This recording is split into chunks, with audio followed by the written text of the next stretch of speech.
writing can be a very solitary and even sometimes lonely endeavor. And when you need resources, it can be really hard to know where to look, because if you look online, there's a plethora of stuff and it's hard to know what's worth your time and attention, especially when your time and energy can be so limited. But if you don't have a lot of writer pals, you don't have anyone to ask and to bounce these ideas off of to help you decide what's worth taking a look at and investing your time in. Well, my name's Sam and I'm a romance author based in the UK, and today I'm going to share with you some of my favorite resources for writers to help you on your writing journey. So the number one resource that I would recommend for writers is to find yourself a writing group. Now, this doesn't have to be an in-person writing group that meets in a coffee shop every week and everyone's swapping manuscripts. It doesn't have to work like that. I'm in a writing group online that just does sprints throughout the week, and I find this really helpful from an accountability perspective because I go on these sprints. At the beginning of the hour, I say what I'm working on. At the end of the hour, I know that someone's going to ask me how I got on with that. And there's no judgment, but it gives me that external accountability that I need to really buckle down and focus on something. It's also carving out specific time to be present for something, and I think sometimes that's half the battle. As well, writing groups are a really good way to find beta readers and people who are willing to collaborate with you more closely on the things that you're working on. Although my advice to that would be just to make sure that you're working with beta readers who really enjoy the genre that you're writing in. Find comparable titles on the market or other authors that you think from a genre and voice perspective you're quite similar to, and try to make sure that the people that are reading your work are people who also enjoy that. But your writing groups, even online ones, are really good places to start for that. And don't be put off by online writing groups that have a ton of people in them. Oftentimes you'll find that it's a small core group that's doing some of the more event type stuff, and then when it comes to trying to find beta readers or trying to connect with people that are similar to you,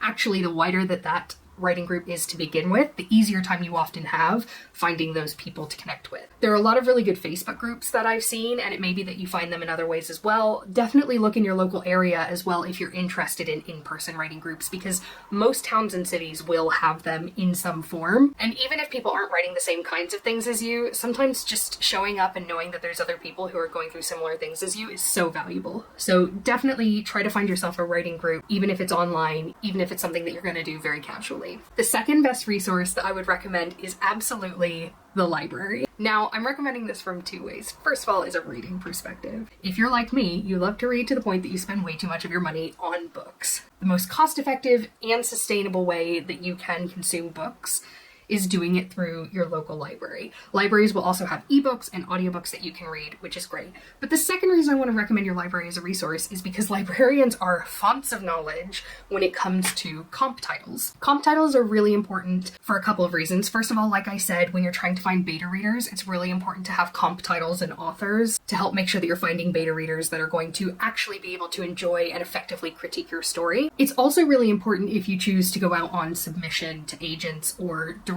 to publishers that don't require agents, because those comp titles are helping them understand where your book would sit within the market and how they might go about selling your book. So understanding the other things that are similar to your book is really important. It's also just important as a writer to understand where your book sits within the literary canon, because it's just important to have that awareness and to know if there's tropes or commonalities that you're feeding into without knowing it, so that you can either fulfill or subvert any expectations that might come as a result of that. And librarians are a great source of information, as well as local booksellers, to really help you find books that are going to be similar so that you can be more widely read within the genre that you're writing in. This brings me really nicely to my third resource that I'd love to recommend, and that is writing podcasts. There are so many good podcasts about writing, and one of my favorites is called The Shit No One Tells You About Writing. And it's hosted by author Bianca Murray and literary agents Carly Waters and Cece Lira, and it is phenomenal. And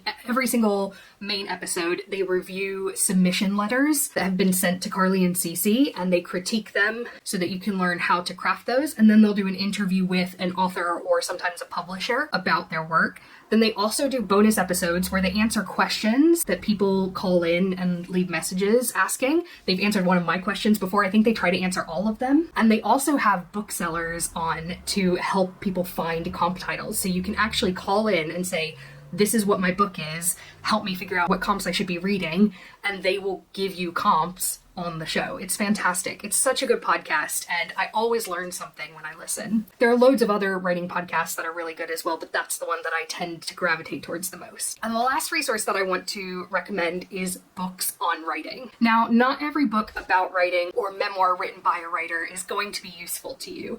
However, I find that regardless of whether you find them to be practically applicable to your own writing, they're often a really good way to make you feel more like a writer. And I don't know if that makes sense, but when I read these books, I find myself really engaging in terms of, oh, I really agree with that or relate to that, or, oh, I don't really agree with that or relate to that.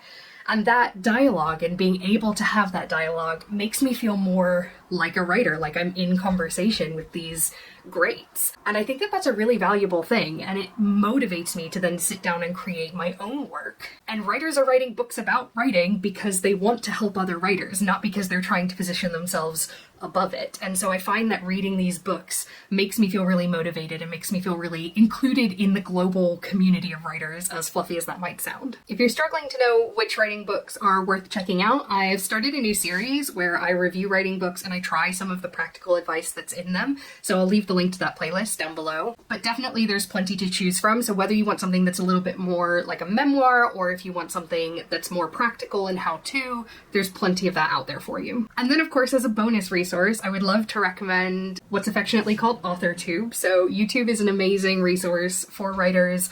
Obviously not just talking about my channel, but I think there's so many good ones out there. In particular, one that I think is really good for talking about the craft of writing is Shaylin Writes. The videos there are fantastic at diving into really specific different parts of the craft, as well as looking at Shaylin's own writing journey. And I'm gonna be honest, a lot of the stuff I learned in my MA, I could have just learned from watching Shaylin's videos. So I'll leave a link to that channel in the description below as well, because I think it's a phenomenal resource for authors and writers of all kinds. But I think that YouTube in general is obviously just such a wealth of information. I myself share my writing vlogs as well as videos like this where I just talk about some things that I find helpful. I also share a lot of bookish content like reading challenges and roundups and reviews. So if you don't want to miss any of that, be sure to hit subscribe and like this video if you learned something or found it helpful. Thanks so much, and I'll see you next time. Bye-bye.